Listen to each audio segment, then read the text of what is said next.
ప్రకాశం barrage దగ్గర బోట్ల తొలగింపు ప్రక్రియకు తాత్కాలిక బ్రేక్ పడింది. గేట్ల దగ్గర చిక్కుకున్న పడవ బయటకు వచ్చినట్టే వచ్చి మళ్లీ నీట మునగడంతో రెస్క్యూ ఆపరేషన్ కు ఆటంకం ఏర్పడింది. దీంతో పనులకు బ్రేక్ ఇచ్చి రేపు రోప్ లాక్ చేసి క్రేన్ తో పడవలను లాగాలని భావిస్తున్నారు సిబ్బంది.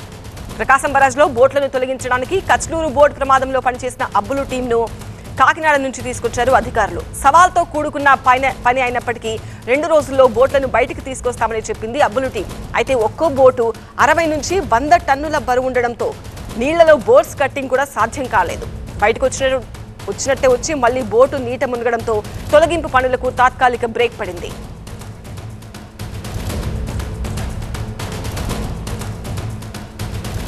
బోట్ల తొలగింపు ప్రొసీజర్ గురించి మరింత సమాచారం టీవీ9 ప్రతినిధి శివకుమార్ అందిస్తారు. శివకుమార్, ఇంకా ఇవాళ పనులు ఆపేసినట్టేనా?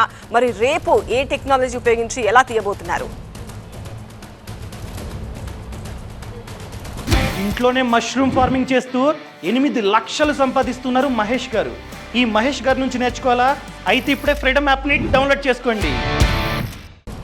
ప్రకాశం బ్యారేజీ వద్ద చిక్కుకున్న పడవల ప్రక్రియ అయితే సవాలుగా మారిందని చెప్పుకోవచ్చు. అధికారులు ఇప్పటి వరకు 3 రకాలుగా ఆ పడవలను తీసేందుకు ప్రయత్నించి విఫలమైన నేపథ్యంలో కొత్త విధానంతో రేపు పడవలను తొలగించే ప్రయత్నం అయితే చేస్తూ ఉన్నారు. ప్రస్తుతం రేపు వాటర్ లోడింగ్ ప్లానింగ్ అనేది ప్లాన్ చేసి రేపు ఆ పడవలను తొలగించే ప్రయత్నం అయితే చేస్తూ ఉన్నారు. దీనికి సంబంధించినటువంటి ఏర్పాట్లు కూడా ముమ్మరంగా కొనసాగుతూ ఉన్నాయి. మరోవైపు ఈరోజు ఆదివారం కావడంతో ఆ బోట్లను అక్కడే నిలిపివేసి కొంత తాత్కాలికంగా బ్రేక్ ఇచ్చారని చెప్పుకోవచ్చు.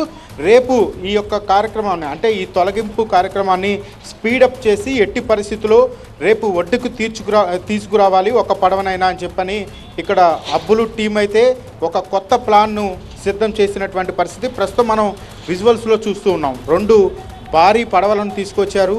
ఈ పడవల్లోనే ఈ పడవలను అక్కడ చిక్కుకున్నటువంటి పడవల దగ్గరికి తీసుకెళ్ళి దీనిలో ఈ వాటర్ తొట్టెల్లాగా ఏదైతే ఇసుక తోడేటువంటి తొట్టెలు ఏదైతే ఉన్నాయో ఆ తొట్టెల్లో వాటర్ను ఫిల్ చేసిన తర్వాత ఈ పడవలు అనేవి నీటిలోకి మునుగుతాయి. ఎందుకంటే బరువు అనేది ఎక్కువగా పడుతుంది కాబట్టి ఈ పడవలు అనేది వాటర్లో మునిగిన తర్వాత అక్కడ చిక్కుకున్నటువంటి పడవలకు దీన్ని లింక్ చేయనున్నారు, అంటే లాక్ చేయనున్నారు. ఈ లాక్ చేసిన తర్వాత వాటికి దీనికి కనెక్ట్ చేసిన తర్వాత ఇక్కడి నుంచి రోఫ్ల సహాయంతో అయితే బయటకు తీసే ప్రయత్నం అయితే చేస్తామని చెప్పని అబ్బులు టీం చెప్తూ ఉన్నారు.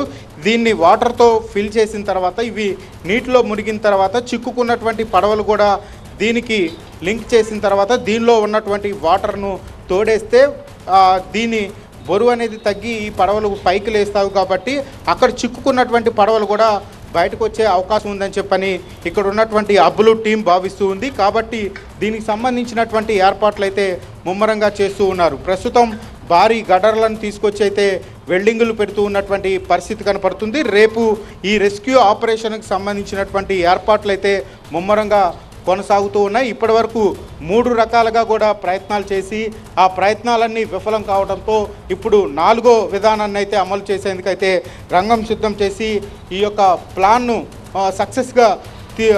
సక్సెస్ చేసి ఆ పడవను బయటకు తీసుకొచ్చే ప్రయత్నం అయితే చేస్తున్నామని చెప్పని అబ్బులు టీం చెప్తుంది. ఇటువైపు ప్రభుత్వం కూడా త్వరితగతిన ఈ యొక్క పడవలను తొలగించాలని చెప్పని ఒత్తిళ్లు ఉన్న నేపథ్యంలో ఇటు అధికారులు కూడా వారికి కావాల్సినటువంటి అన్ని సౌకర్యాలను ఏర్పాటు చేసి అన్ని విధాలుగా సహకరిస్తున్నటువంటి పరిస్థితి. మరోవైపు ఇక్కడ క్రేన్లతో రూఫులతో లాగే ప్రయత్నం చేస్తూ ఉన్నారు ఈరోజు ఉదయం నుంచి కూడా.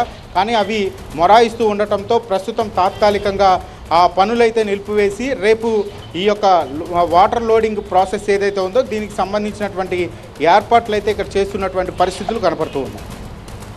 రైట్ శివకుమార్.